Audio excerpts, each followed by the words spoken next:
Hello students, good morning to all of you. Welcome to this online lecture. I am Miss Seema Landge. In your previous lecture you have studied point scope of business. In the scope of business, industry, types of industry. There are two types of industry: primary industries and secondary industries. Okay, then second point title is commerce. In the commerce, point A, trade. कॉमर्समधील ए जो point आपला असेल ट्रेडमध्ये आपण काय पाहिलं तर internal trade external trade. In the internal trade wholesale trade and retail trade, and in the external trade import trade and export trade.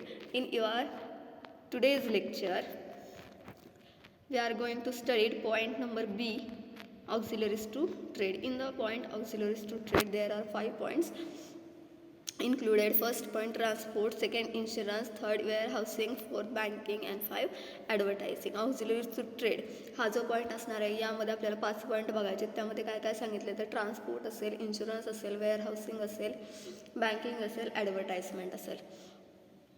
Okay, तर मग ऑक्झिलरीज टू ट्रेड यामध्ये जे काही आपण अगोदरच्या लेक्चरमध्ये बघितलं, काय बघितलं तर ट्रेड म्हणजे व्यापारासाठी जे काही सहाय्यभूत घटक आहेत ते आपल्याला आजच्या लेक्चरमध्ये बघायचे आहेत. म्हणजे ट्रान्सपोर्ट असेल, इन्शुरन्स असेल, वेअरहाऊसिंग असेल, बँकिंग असेल, ॲडव्हर्टायझिंग असेल, कशा पद्धतीने हेल्प करत असतं व्यापार करण्यासाठी किंवा या गोष्टींची गरज कशा पद्धतीने लागते व्यापारासाठी आपल्याला आजच्या लेक्चरमध्ये पाहायचं आहे. ओके, तर मग पहिला पॉईंट आपला आहे ट्रान्सपोर्टेशन.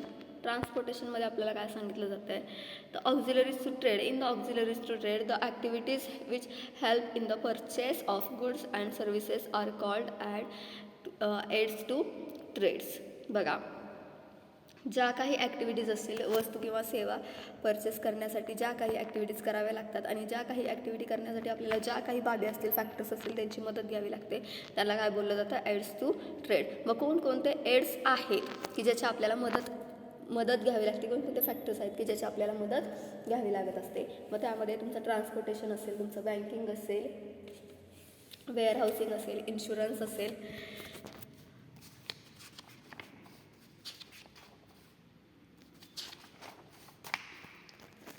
ॲडव्हर्टाइजमेंट असेल. सो या पद्धतीचे वेगवेगळे एड्स आहेत जे की आपल्याला हेल्प करत असतात व्यापारासाठी, बिझनेससाठी, ट्रेडसाठी. मग ट्रान्सपोर्टेशनमध्ये काय सांगितले तुम्हाला तर transportation is the movement of people, animals and goods from one location to another location. बघा, ट्रान्सपोर्टेशन किंवा ट्रान्सपोर्ट काय करत असतं, ट्रान्सपोर्टेशनमध्ये काय केलं जात असतं तर लोक असतील, ॲनिमल्स असतील, वस्तू असतील, मग त्यामध्ये वेगवेगळे व्यापारासाठी लागणारे इक्विपमेंट्स असतील, फॅक्टरीसाठी लागणारे वेगवेगळे इक्विपमेंट असतील, जे काही घटक आपल्याला लागतील, मग मशिनरी असतील, रॉ मटेरियल असेल, एम्प्लॉईज असतील, ॲनिमल्स असतील, गुड्स असतील, ते काय एका जागेवरून दुसऱ्या जागेवरती नेण्यासाठी ट्रान्सपोर्टेशन काय करत असतं, हेल्प करत असतं. आणि ट्रान्सपोर्टेशन काय काम करतं तर वस्तू एका जागेवरून दुसऱ्या जागेवरती नेण्याचं काम ट्रान्सपोर्टेशन करत असतं. one location to another location. Okay, then modes of transportation include air, rail, road, water, cable, pipeline and space. बघा, मोड्स ऑफ ट्रान्सपोर्टेशनचे मोड्स वेगवेगळे आहेत. मग त्यामध्ये तुम्हाला काय सांगितलं आहे ट्रान्सपोर्टेशनच्या मोड्समध्ये म्हणजेच काय तर जी काही ट्रान्सपोर्टेशनची पद्धती असेल त्या पद्धतीमध्ये वेगवेगळ्या पद्धती आहेत. मग त्यामध्ये असेल तुमचं एअर असेल, हवा असेल, रेल असेल, रेल्वे असेल, रोड असेल, रस्ते वाहतूक असेल, पाणी असेल, त्यानंतर पाण्याद्वारे वाहतूक केली जात असेल, त्यानंतर केबल असेल, केबलद्वारे वाहतूक केली जात असेल, ट्रान्सपोर्टेशन केलं जात असेल, किंवा वेगवेगळ्या पाईपलाईन्स असतील. पाईपलाईन्सचा सुद्धा यूज काय केला जातो ट्रान्सपोर्टेशनसाठी यूज हा केला जातो. ओके, सो हे काय झालं तर हे वेगवेगळे मोड्स आहेत, डिफरंट टाईप्सचे मोड आहेत कशाचे तर ट्रान्सपोर्टेशनचे. Okay, then transportation is the field can be divided into infrastructure, vehicle and operations. काय सांगितलं या अगोदर तर ट्रान्सपोर्टेशनचे वेगवेगळे मोड्स आहेत. त्यामध्ये एअर असेल, रेल असेल, रोड असेल, वॉटर असेल, केबल असेल, पाईपलाईन असेल, वेगवेगळे वेगवेगळे इन्व्हॉल्व होतात, इन्क्लूड होतात. त्यानंतर पायाभूत ज्या काही सुविधा असतील, ज्या काही प्रायमरी सुविधाच असतील, आपल्या पायाभूत असणाऱ्या सुविधा, त्यामध्ये वेगवेगळ्या सुविधा ज्या काय केल्या जातात ॲड केल्या जातात. मग त्यामध्ये वेगवेगळ्या सुविधा ह्या वाहने असतील, मग त्यामध्ये वेगवेगळे व्हेकल्स असतील, व्हेकलद्वारे काय केले जातात डिवाईड केल्या जातात. त्यानंतर वेगवेगळ्या सुविधा त्यामध्ये इन्फ्रास्ट्रक्चर्स जे असतील ते काय केले जातात, डिवाईड केले जातात. त्यानंतर व्हेकल्स डिवाईड केले जातात. त्यानंतर transport is important because it enables trade between people which is essential for the development of civilisation. त्यामध्ये काय सांगितलं गेलं आहे तर लोकांमध्ये बघा, जी काही लोकांमध्ये डेव्हलपमेंट करायची असेल, त्यांच्या सभ्यतेमध्ये डेव्हलपमेंट करायची असेल, ती डेव्हलपमेंट तर आवश्यक आहे. आणि ती डेव्हलपमेंट जर करायची असेल तर त्यांना ज्या काही डेव्हलपमेंटसाठी वस्तू लागणार आहेत त्या वस्तू तिथं योग्य राईट टाईममध्ये मिळणं गरजेचं आहे. त्यानंतर पायाभूत सेवा सुविधा असतील. मग पायाभूत सेवा सुविधामध्ये कोणकोणते येऊ शकतात तर रोड असेल, रेल्वे असतील, त्यानंतर हवाई मार्ग असतील, एअरवेज असतील, रेल्वेज असतील, रोड्स असतील, त्यानंतर वॉटरवेज असतील, पाईपलाईन्स असतील वेगवेगळ्या, त्यानंतर जलमार्गज असतील, त्यानंतर ट्रकिंग असेल, त्यानंतर रिफ्युलिंग असेल, डिपोर्ट्स अँड सीपोर्ट्स असतील. ओके, सीपोर्ट्स म्हणजेच काय तर बंदर असतील. मग त्यामध्ये काय सांगितलं तुम्हाला, रस्ते, रेल्वे, हवाई मार्ग असेल, जलमार्ग असतील, वेगवेगळे कालवे असतील. त्यानंतर हे सर्व तर निश्चित असतं, या सर्वांचा समावेश केला जातो. परंतु याबरोबरच एअरवेज असतील.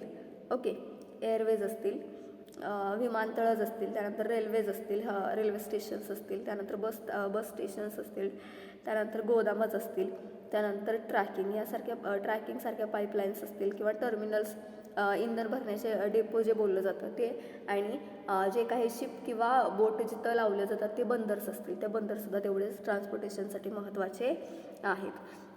ट्रान्सपोर्टेशनमध्ये काय सांगितलं तर वेगवेगळे वेज सांगितले ट्रान्सपोर्टेशनचे, कोणकोणत्या पद्धतीनं तुम्ही ट्रान्सपोर्टेशन करू शकता.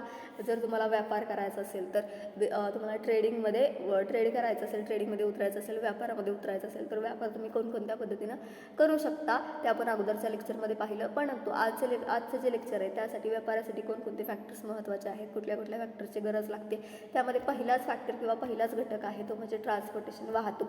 मग वाहतूक आपण कोणत्या पद्धतीनं करू शकतो.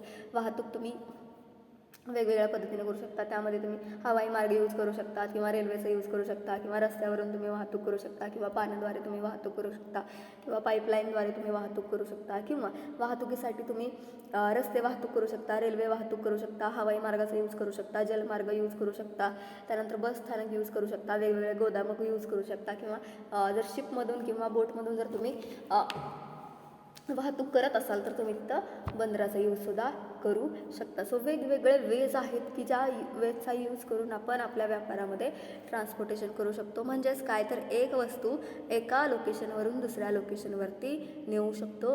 एक वस्तू असेल, पीपल्स असतील, ॲनिमल्स असतील, गुड्स असतील, एका लोकेशनवरून आपण दुसऱ्या लोकेशनवरती नेऊ शकतो. म्हणजेच काय तर वाहतूक ही एक मुवमेंट आहे. कशाची मुवमेंट आहे की त्या मुवमेंटमध्ये काय केलं जातं, एम्प्लॉईज असतील, ॲनिमल्स असतील, गुड्स असतील, एका लोकेशनवरून अनदर लोकेशनपर्यंत पोहोचवलं जातं. ट्रान्सपोर्ट और transportation is the movement of people, animal and goods from one location to another location. हा क्वेश्चन तुम्हाला एक्झाममध्ये विचारला जाऊ शकतो. काय सांगितलं गेलं आहे तर ट्रान्सपोर्टेशन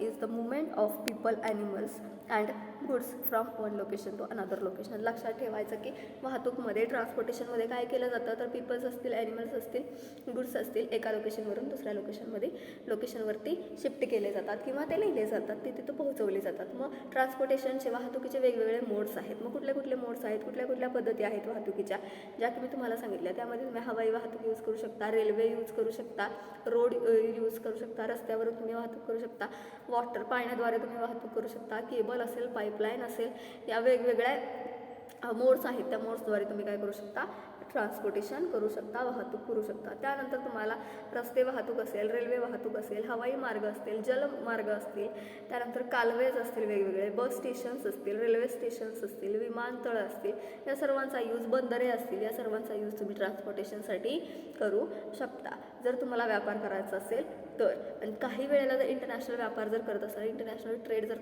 ट्रेडिंगमध्ये जर तुम्ही असाल, इंटरनॅशनल व्यापार जर करत असाल तर नक्कीच तुम्हाला बंदरांचा यूज तिथं करावा लागतो. वेगवेगळ्या शिप असतील, जहाजं असतील, त्यांचा यूज आपल्याला वाहतूक करण्यासाठी करावा लागत असतो. जलमार्ग वेगवेगळे यूज करावे लागत असतात. मोठ्या मोठ्या प्रमाणामध्ये वस्तूंची ने-आण करण्यासाठी, वस्तू एका लोकेशनवरून दुसऱ्या लोकेशनवरती पोहोचवण्यासाठी. ओके, सो हे झाला आपला पहिला एड्स आपण म्हणू.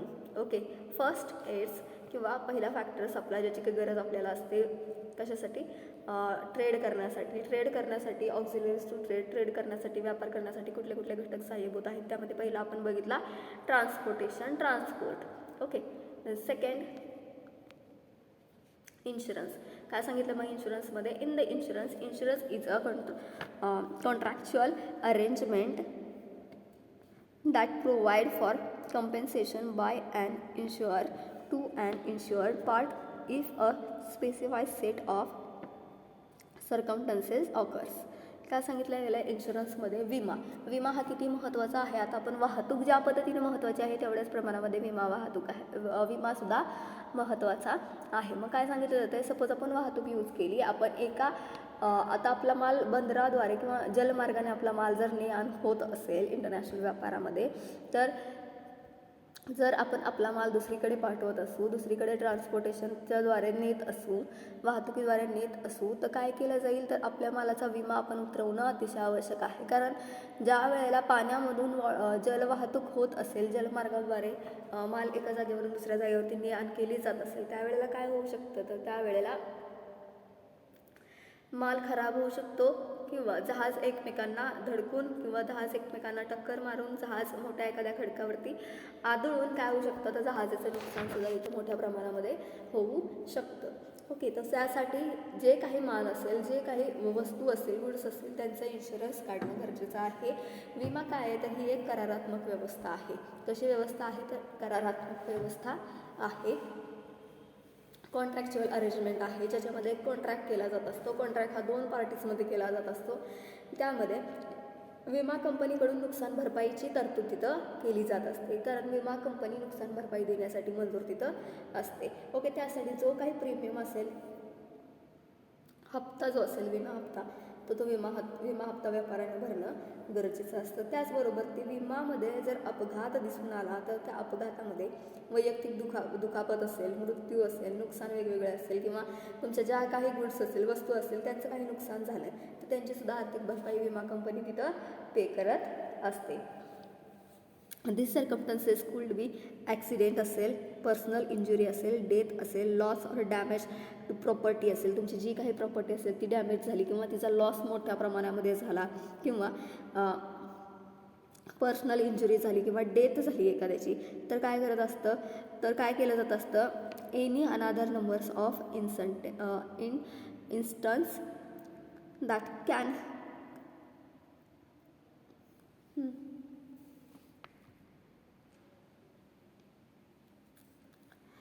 any other numbers of instances that can compensate for financially. बघा, म्हणजेच काय, आर्थिक तरतूद. विमा कंपनी जर आपली प्रॉपर्टी डॅमेज झाली, प्रॉपर्टीचा लॉस झाला किंवा डेथ झाली, पर्सनल इंजुरी झाली, ॲक्सिडेंट झाला, तरी विमा कंपनी काय करत असते, फायनान्शियली हेल्प ही करत असते. आर्थिक भरपाई देण्यासाठी विमा कंपनी तयार असते. सो इन्शुरन्स किती महत्त्वाचा आहे हे तुम्हाला इथे समजलं असेल. How does insurance company is operate? The insurance company operate by collecting small contribution from many people who are exposed to risk. This money collected is used to settle those who fell victim of such risk. This contribution which the insurance company collect are called premium. आता तुम्हाला सांगितलं की premium कशाला म्हणलं जाते किंवा company कशा पद्धतीनं काय करते, हेल्प करते. मग कंपनी कशा पद्धतीनं हेल्प करते किंवा कंपनी इन्शुरन्स कशा पद्धतीनं ऑपरेट करते, त्यामध्ये विमा कंपनी कशा पद्धतीनं चालते. विमा कंपनी कशा पद्धतीनं चालते किंवा विमा कंपनी लहान स्वरूपामध्ये स्मॉल स्वरूपामध्ये अमाऊंट ही कलेक्ट करते आणि कलेक्ट कोणाकडून केली जाते, तर जे काही लोक असे आहेत की जे रिस्क फेस करण्यासाठी तयार असतात किंवा जी काही जोखीम असतात ती जोखीम घेण्यासाठी ते तयार असतात, त्यांच्याकडून काय केलं जातं, स्मॉल अमाऊंटमध्ये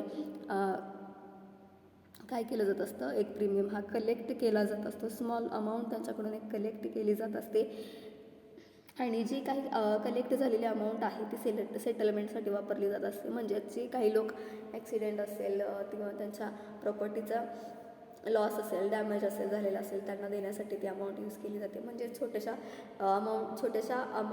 अमाऊंट काय केली जाते, कलेक्ट केली जाते अनेक लोकांकडून, जी लोक रिस्क घेण्यासाठी तयार असतात, आणि ती अमाऊंट सेटलमेंटसाठी वापरली जाते. मग कशाची सेटलमेंट, जर त्या लोकांमधून जर एखाद्याचं नुकसान झालं किंवा लॉस झाला तर त्याला आर्थिक मदत देण्यासाठी विमा कंपनी काय करत असते, ती अमाऊंट काय करत असते, यूज करत असते. आणि त्या अमाऊंटला काय म्हटलं जातं, तर प्रीमियम म्हटलं जातं. ओके, सो हा झाला इन्शुरन्स पॉईंट, तो पण तेवढाच इम्पॉर्टंट आहे, महत्त्वाचा आहे ट्रेड करत असताना, व्यापार करत असताना. देन वेअर हाऊसिंगमध्ये काय सांगितलं आहे, गोदाम अतिशय महत्त्वाचं आहे. Warehousing is the act of storing goods that will be sold or distributed later. काय सांगितलं गेलं आहे, वेअर हाऊसिंगमध्ये काय केलं जातं, तर वेअर हाऊसिंगमध्ये जे काही गुड्स असतील ते स्टोअर केले जातात, जेणेकरून ते नंतर विकले जातील किंवा त्याचं नंतर डिस्ट्रीब्युशन केलं जाईल. ओके, आणि वेअर हाऊसिंगचा यूज करत असताना किंवा वेअर हाऊसिंग वापरत असताना किती प्रमाणामध्ये आपले गुड्स वेअर हाऊसिंगमध्ये आहेत हे तिथं माहिती असणं व्यापाराला आवश्यक आहे. व्यापार करणाऱ्याला आवश्यक आहे, बिझनेस करणाऱ्याला ती माहिती असणं आवश्यक आहे की किती प्रमाणामध्ये वस्तूंचं प्रोडक्शन घेतलं गेलेलं आहे, ऑलरेडी किती प्रमाणामध्ये वस्तूंचं प्रोडक्शन हे स्टोअर केलेलं आहे स्टोअर रूममध्ये. ओके, किंवा जास्त प्रमाणामध्ये जर स्टोअर रूममध्ये वस्तू ह्या स्टोअर केल्या तर त्या काय होऊ शकतात, तर त्याचं नुकसान होऊ शकतं, त्या वस्तू डॅमेज होऊ शकतात. सो त्यासाठी किती प्रमाणामध्ये प्रोडक्शन ऑलरेडी घेतलेलं आहे आणि किती प्रमाणामध्ये ऑलरेडी आपल्याकडं अवेलेबल आहे. ओके, हे बिझनेसमधलं माहिती असणं अतिशय आवश्यक आहे. मॅनेजमेंट जे करणारी लोक असतात त्यांना माहिती असणं आवश्यक आहे. While a small home based business might be warehousing product in the spare room, basement or garage,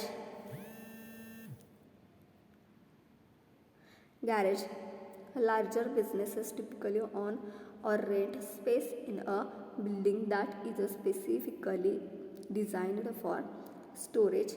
Warehousing is a kind of store room. काय सांगितलं आहे तुम्हाला, तर वेअर हाऊस या लहान स्वरूपामध्ये आहेत की मोठ्या स्वरूपामध्ये आहेत त्यासुद्धा तेवढ्याच मॅटर करतात, त्यासुद्धा तेवढेच महत्त्वाचे असतात. त्यानंतर घरगुती व्यवसाय जर करत असाल तर घरगुती व्यवसायामध्ये तुम्हाला जास्तीत जास्त मोठ्या प्रमाणामध्ये वेअर हाऊसिंगची गरज लागत नाही. घरातील एखादी छोटीशी खोली जर असेल, छोटीशी रूम जर असेल तर त्याचासुद्धा यूज तुम्ही करू शकता, किंवा तळघर किंवा गॅरेजमध्ये सुद्धा तुम्ही काय करू शकता, तुमच्या वस्तू या स्टोअर करून ठेवू शकता. आणि खास करून डिझाईन केलेल्या इमारती ज्या असतील, स्वतःचे किंवा भाड्याने देणारे व्यवसाय जे असतील ते स्टोरेज किंवा गोदाम हा एक स्टोअर रूम तयार करत असतात. म्हणजेच ज्या काही रेंटवरती देण्यासाठी बिल्डिंग्स तयार केल्या जातात त्याच्यामध्ये खास स्वरूपाचे एक स्टोअर रूम्स ते तयार केलेले असतात, आणि त्याचा यूज कशासाठी आपण करू शकतो, तर वस्तू आपल्या स्टोअर करण्यासाठी करू शकतो. ओके,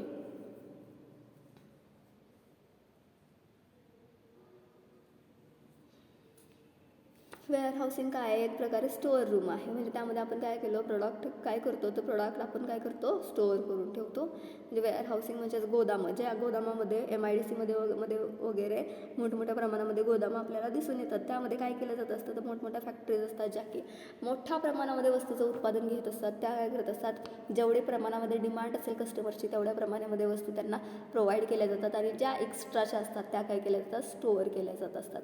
ओके, सो हे झालं वेअर हाऊसिंगमध्ये. वेअर हाऊसिंगसुद्धा आपल्याला तेवढंच महत्त्वाचं आहे. त्यानंतरचा पॉईंट आला बँकिंग, अतिशय महत्त्वाचा पॉईंट असेल बँकिंग हे काय आहे, तर बँकिंगमध्ये काय केलं जातं, तर बँकिंगमध्ये वेगवेगळ्या क्रिया केल्या जातात. कशाशी रिलेटेड, तर पैशाशी रिलेटेड, पैसे देणे असेल, पैसे घेणे असेल. सो ओके, या वेगवेगळ्या क्रिया बँकिंगमध्ये केल्या जातात. त्यामध्ये व्यक्ती असतील, संस्था असतील, नफा मिळवण्यासाठी काय करत असतात, पैसे घेत असतात, पैसे देत असतात. मात्र काळाच्या ओघामध्ये जर पाहायला गेलं तर काय होतं, तर बँकिंग व्यवसायाद्वारे वेगवेगळे उपक्रमसुद्धा सुरू झालेले आहेत, आणि वेगवेगळ्या सेवा बँकिंगमध्ये दिलेल्या आपल्याला दिसून येतात. त्यानंतर लॉकरची सुविधा असेल, ATMची असेल, ऑनलाईन, त्यानंतर ऑनलाईन कॅश एक्सचेंजची सेवा असेल, क्रेडिट कार्ड असेल, डेबिट कार्ड असेल, या वेगवेगळ्या सर्व्हिसेस आपल्याला बँकांकडून दिलेल्या आपल्याला दिसून येतात. तुम्ही सुद्धा घेत असाल. तर बँकिंगमध्ये काय सांगितलं, banking can be define as business activity of accepting and segregating money owned by other individuals and entities and then leading out of this money in order to earn profit. बघा बँकिंगमध्ये काय डिफाईन केलं जातं, बँकिंगमध्ये काय केलं जातं, बँकिंगमध्ये वेगवेगळ्या ॲक्टिव्हिटीज ह्या केल्या जातात, परंतु वेगवेगळ्या ॲक्टिव्हिटीजमध्ये काय केलं जातं, लहान मोठ्या प्रमाणामध्ये प्रॉफिट मिळवण्यासाठी पैसे दिले जातात, पैसे घेतले जातात, म्हणजे पैसे एक्सचेंज केले जातात, देवाणघेवाण केली जाते. Okay, however with the passage of time the activities covered by banking business have widened and now various other services are also offered by bank. बघा, बिझनेसशी रिलेटेड असणाऱ्या वेगवेगळे सर्व्हिसेस बँका काय करत असतात, ऑफर करत असतात आपल्याला, आणि ऑफर त्या आपण घेत पण असतो, ॲक्सेप्ट पण करत असतो सर्व्हिसेस. मग त्यामध्ये कुठल्या सर्व्हिसेस असू शकतात, तर त्यामध्ये तुमचं डेबिट कार्ड असेल, क्रेडिट कार्ड तुम्हाला प्रोव्हाइड करणं, डेबिट कार्ड तुम्हाला प्रोव्हाइड करणं, त्यानंतर तुम्हाला ATM सर्व्हिसेस प्रोव्हाइड करणं, त्यानंतर तुम्ही ऑनलाईन फंड ट्रान्सफर करू शकता, ॲक्रॉस कंट्री असेल, वर्ल्ड असेल. सो या पद्धतीच्या वेगवेगळ्या सर्व्हिसेस असतील. त्यानंतर ATM कार्ड, डेबिट कार्ड तुम्हाला मी सांगितलं, त्यानंतर ऑनलाईन फंड ट्रान्सफर करणे असेल, त्यानंतर लॉकर्स असतील. ओके, त्यानंतर कस्टडी व्हॅल्युएबल जे आयटम्स असतील त्यांना एक सेफ कस्टडी तुम्हाला दिली जाते. लॉकर्स असतील, ATMs असतील, ऑनलाईन फंड ट्रान्सफर करणं असेल, मग ते या कंट्रीमध्ये असेल किंवा दुसऱ्या कंट्रीमध्ये असेल. ओके, सो या पद्धतीच्या वेगवेगळ्या सर्व्हिसेस काय करत असतात, बँकिंग आपल्याला प्रोव्हाइड करत असतात. The commercial bank play a vital role in a financial the difference trade activities. बघा, कमर्शियल बँका ज्या असतील त्या अतिशय महत्त्वाचा रोल प्ले करत असतात. कशामध्ये, तर व्यापारामध्ये. कारण बँका ज्या वेळेला फायनान्स करतात त्यावेळेलाच व्यापारी जे असतात, बिझनेसमॅन जे असतात, ते मोठ्या प्रमाणामध्ये व्यापार करू शकतात. ओके, सो बँकिंगसुद्धा सेक्टर तेवढंच महत्त्वाचं आहे. बँकिंग घटक जो असेल, बँकिंग फॅक्टर जो असेल, तो सुद्धा तेवढाच महत्त्वाचा इथं आहे. ओके, त्यानंतरचा लास्ट जो असेल तो असेल ॲडव्हर्टाइजमेंट. अतिशय महत्त्वाचा आहे.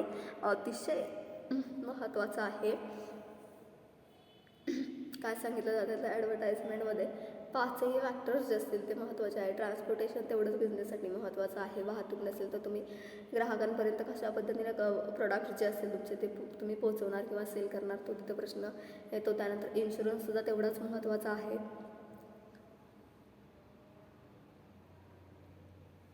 वेअर हाऊसिंग, स्टोअर रूमसुद्धा तेवढीच महत्त्वाची आहे. बँकिंग फायनान्ससुद्धा तेवढंच महत्त्वाचं आहे आपल्याला.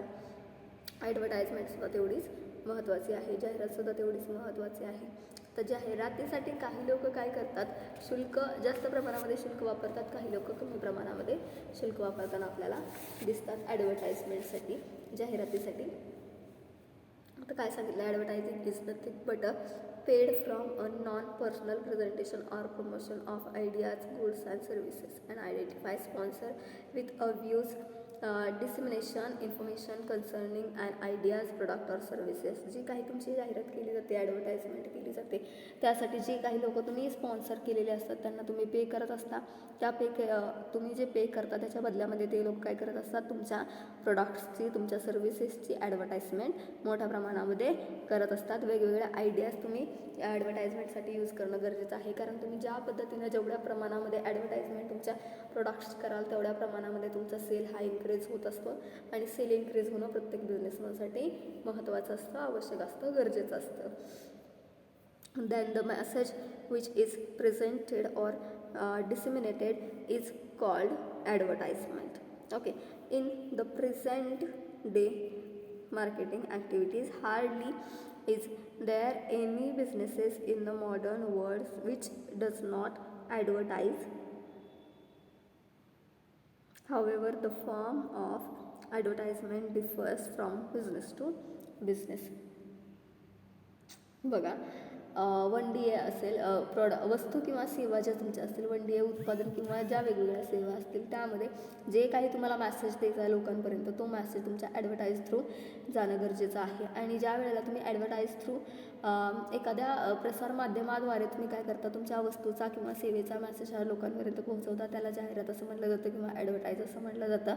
आणि आजच्या मार्केटिंग युगामध्ये किंवा आजच्या मार्केटिंग जगामध्ये काय सांगितलं गेलं आहे की क्वचितच दुसरा बिझनेस असा असतं की तो ॲडव्हर्टाइजमेंट करत नाही किंवा कंपल्सरी कंपल्सरी करत नाही, किंवा काही मोठ्या प्रमाणामध्ये बिझनेसेस असे आहेत की ते कंपल्सरी ॲडव्हर्टाइजमेंट करतात. स्पॉन्सर लोक मोठे मोठे यूज केले जातात त्या ॲडव्हर्टाइजमेंटसाठी, आणि ॲडव्हर्टाइजमेंट ह्या केल्या जातात. आणि तुम्हाला दिसून येतं की जी काही ॲडव्हर्टाइजमेंटची पद्धत आहे ती प्रत्येक व्यवसायाची वेगवेगळी असते. असं नाही की प्रत्येकजण ॲडव्हर्टाइजमेंट एकच मीडिया यूज करत असेल ॲडव्हर्टाइजमेंटसाठी, तर तसं नाही, तर प्रत्येकजण वेगवेगळ्या मीडिया यूज करत असतात. मोस्टली आत्ता सध्याचा जर विचार केला तर सध्याच्या युगामध्ये आपल्याला मोस्टली सोशल मीडियावरती मोठ्या प्रमाणामध्ये ॲडव्हर्टाईज झालेला आपल्याला दिसून येतात. सोशल मीडियाचा जास्तीत जास्त यूज हा ॲडव्हर्टाइजमेंटसाठी केलेला आपल्याला दिसून येतो.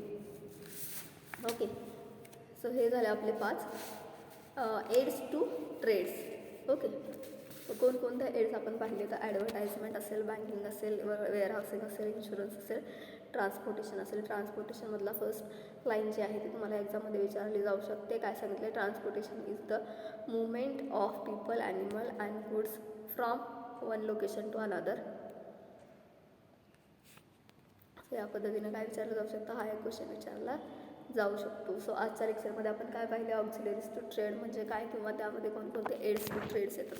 मग कोणकोणते एड्स आहेत जे की कंपल्सरी आपल्याला ट्रेड्सची डेव्हलपमेंट जर करायची असेल तर ते आपल्याकडे असणं गरजेचं आहे. त्यामध्ये पहिलं असेल ट्रान्सपोर्टेशन, सेकंड असेल इन्शुरन्स, त्यानंतर असेल वेअरहाऊसिंग, त्यानंतर असेल बँकिंग, अँड लास्ट असेल ॲडव्हर्टाइजमेंट. ओके, सो आपण हे 5ही पॉईंट आपण आजच्या लेक्चरमध्ये पाहिलेले आहेत. आपल्याला ऑक्झिलरीज टू ट्रेड्स या पॉईंटमध्ये 5 पॉईंट्स आपल्याला इन्क्लूड केलेले होते, पाहिजे होते, आपल्याला इन्क्लूड केलेले आहेत, ते आपण इथं पाहिलेले आहेत. आणि नेक्स्ट लेक्चर आपलं जे असणार आहे त्या नेक्स्ट लेक्चरमध्ये आपण मॅनेजमेंट जो पॉईंट आपला असेल तो मॅनेजमेंट पॉईंट स्टार्ट करणार आहोत. Okay, thank you.